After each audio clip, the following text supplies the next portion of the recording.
Сәлеметсіңдер ме балалар? Сауат ашу сабағымызды бастаймыз. Бүгінгі сабағымыздың тақырыбы табиғатқа саяхат, Ö дыбысымен әрпі. Бұл сабақта сен оқудың түрлерін қолданасың, мәтін жанрын анықтайсың, сөздердің мағынасын ажыратасың.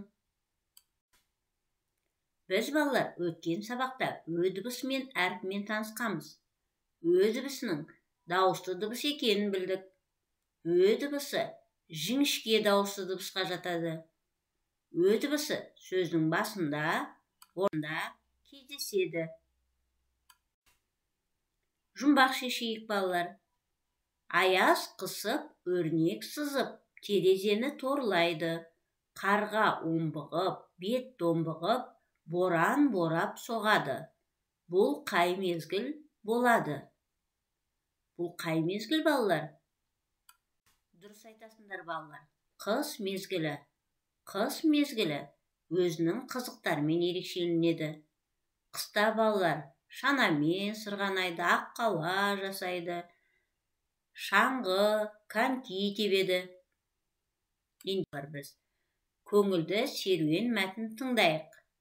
Мәтінді оқыңдар. Көңілді серуен. Көркем мен Серік серуенге шықты. Олар ауыл шетіндегі сырғанаққа келді. Қолдарында шанамен сырғанады. Аққала соқты. Серуен көңілді өтті. Оқыған мәтін өлең бе, әңгіме ме? Дәлелде.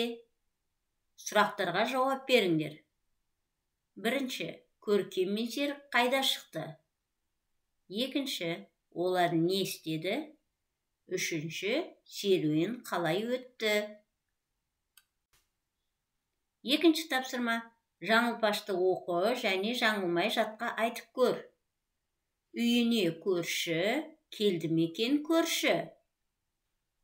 Қарамен берілген сөздер қандай сөздер? Олардың екі түрлі мағынаны білдіретінін дәлелдеп көріңдер.